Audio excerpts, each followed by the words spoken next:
te c'est la présidence de la République et ses services ce gouvernement ñoo ñu war a élucider parce que ils sont là pour nous à condition que ñu bañ fee nekk pour ñun s'ils sont là pour nous ñun bëgg nañu xam ndax dëgg-dëgg am na problème entre le premier ministre ak Bassirou Diomaye Faye problème bi lan la est-ce que problème bu coalition kese la kon ne nous parle pas de secret d'état loolu du secret d'état de ñun xam na luy secret d'état loolu bokkul ci secret d'état il s'agit du président de la République de sa sécurité question de sécurité nationale bëgg nañ xam lan la mais ñu occulter thème yooyu gis nga ils sont en train d'occulter tous ces sujets là qui sont les plus importants naan président waxtaan ak premier ministre dem na assemblée nationale lu ma jàmbal wax bu dee dëggal mais premier ministre n'a plus sa place en conseil des ministres. Alors le ministre de l'éducation tombé ci émotion mën nañ ko wax ndax gis nañ ko mu ngi génn moom itam di wax peut-être tey conseil des ministres bi ni mu demee au moment où moom ci boppam gis na ne le secteur bi nga xamante ne moom lay occupé di secteur de l'éducation ñu ngi ci ay jafe-jafe ak les grèves yi nga xamante ne yenn yu bëri ñoom ñu ngi koy entamé. Tu as fait un très bon constat. ñii dañ fi nekkalul askanu Sénégal c'est ça la vérité ñoom ñoo ngi ci seeni coalition seeni privilège kenn ku nekk yaa ngi wax joo xam ne dina neex waa ji wala mu neex président de la République Fatouma ça c'est triste pour le peuple sénégalais on ne mérite pas cela on ne mérite pas ces pratiques de ces derniers jours et tu as constaté que amul kenn kuy wax waxu réew mi kenn même tu sors des conseils des ministres on conseil des ministres au lieu que nga aborder le contenu de ce conseil des ministres mais yow yaa ngi wax ci ambiance neexoon na alors un ministre d'État secteur bi nga nekk jaxasoo na ba toog ba mokk ba mais attends nga naan neex na conseil des ministres bi tey dafa neex mais ni ko jógee tour de famille mais Bamba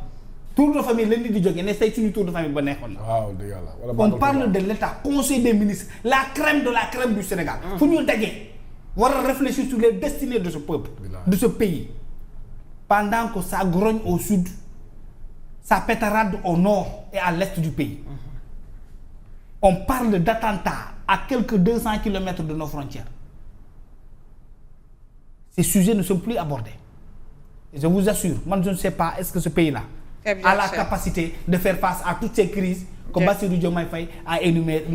Bassirou Fofana a énuméré avec brio. Dinaa ñëw ci yow dinañ ñëwaat ci yow léegi Cheikh Tidiane alors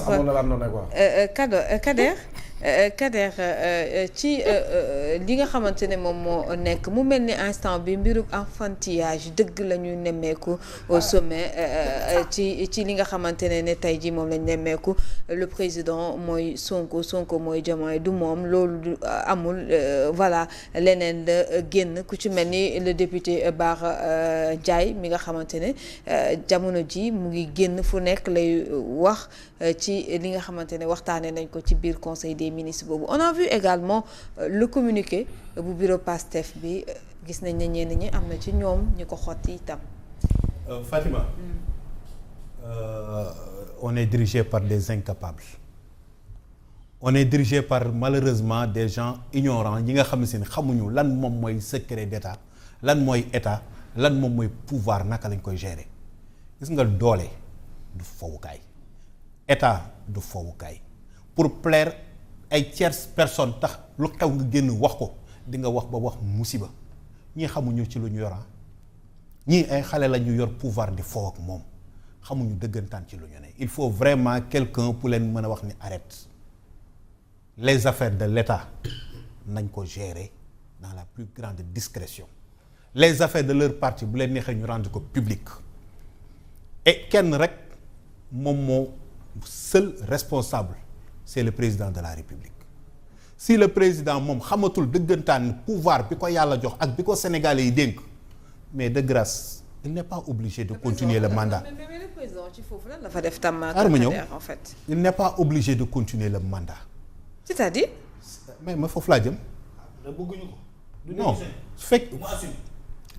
voilà non xaaral dafa am lu ci nekk. non franchement quand même. non attends. mais dañoo mës a dénoncer salle des banquiers ñu fay recevoir ay politiciens. dañ ko mës a condamné fermement de Wade à moom mii tey de Macky Sall donc tey bu ñu ñëwee aussi ñu gis ñuy répéter la même chose li ñu doon condamné démb la ñuy condamné wax tey bu mu recevoir ci les partis politiques au palais rawatina même mouvance boo xam seen présidentielle la parti bii ni Pastef mais bu leen recevoir comme léegi moom dafa jàppee boppam un militant ou ñoom ñoo koy commandé mais na gën a recevoir leen ci biti y a des salles na dem ci hôtel yi na dem fu ko neex mais pas au palais on est en crise te crise bi fi mu toll nii dañuy jouer ci bopp sénégalais yi sa waay palais du fu ñuy jëlee ay décisions politiques keroog en conseil des ministres on a annoncé que ni wax nañ foofu seen ay différents de parti ñu annoncé ko ci biir conseil des ministres après le président ñëwaat encore recevoir les bureaux politiques bu Pastef kañ lay recevoir les sénégalais kañ la lay recevoir kañ lay recevoir les commerçants kañ lay recevoir ñi nga xam ne dañoo nekk en situation de détresse boo xam ne kenn xamul lu mu nekk ndax entreprise yi di fayit ak ñu kenn xamul on est en crise politique que nañ ko lijjanti ci biti et que le président de la république fekkee moom xamul moom li ñu ko jox ak lan moo taxoon mu démissionné ci secrétaire général bu parti Pastef ba nekk tey jii au pouvoir yor affaire yi mais na bàyyi. il a raison. na bàyyi bi ci des encore mooy. deniers publics gu Sénégal mënuloo ko téye il est élu Fatima il est élu pour la démission est prévue par la constitution mais lan moo tax mu war a démissionner bu fekkee ne mu ngi doxal li nga xamante ne moom lañ koy tegal on n'en disconvient pas en fait la démission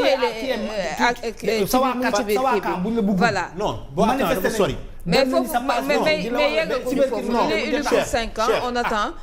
2029 ñu dem ci yeneen élection kuy gagné mu gagné et puis c'est tout. oui ma on passe à autre chose. loolu dafa sori.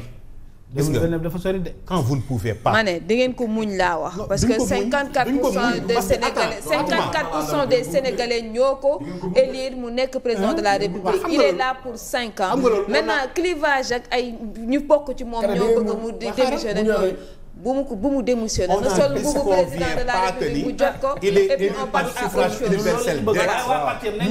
mais le problème xoolal le problème mooy boo nekkee di jaawale parti ak république il faut que ñu ne la sëñ bi yaa ngi juum actuellement ñun dafa mel ni bokkatuñu on ne parle que de Pastef. on ne mais parle pas quand on peut parler des Sénégalais. et on ne parle pas que de Pastef bi ñu commencé non attendez bi ñu commencé émission bi ko toorewuñu ci non Pastef. pas ñun je ne parle pas de nous. très bien je parle de l'État je parle de Diomaye je parle du président de la République. État Pastef aussi. palais de la République. État Pastef aussi. depuis plus de 2 semaines ñu ngi ci problème mu des secrets non d'État mais de personne tey jii si Diomaye tey jii dafa serment am bi mu prêté dafa am leneen lu mu ci def outrage wala lu mu mën doon mais dafa na xam ni ëllëg dañ koy day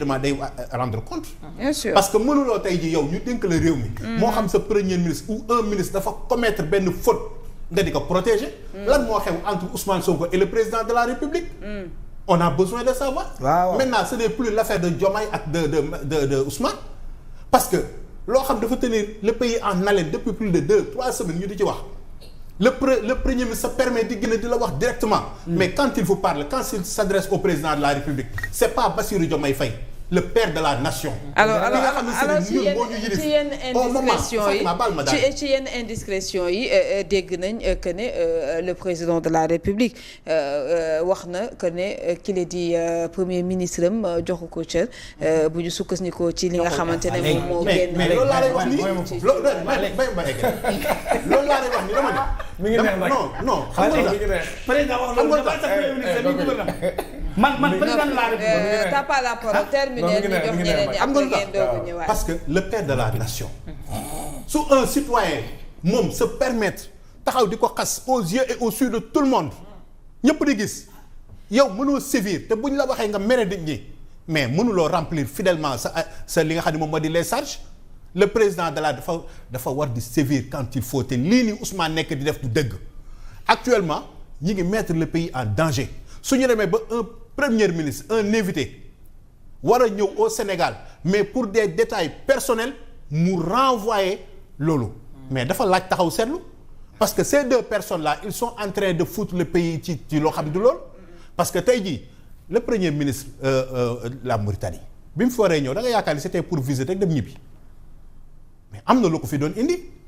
visite d'affaires la visite d'état la mais su fekkee ni si ni renvoyé na ko parce que am na ñoom des informations ça nous porte préjudice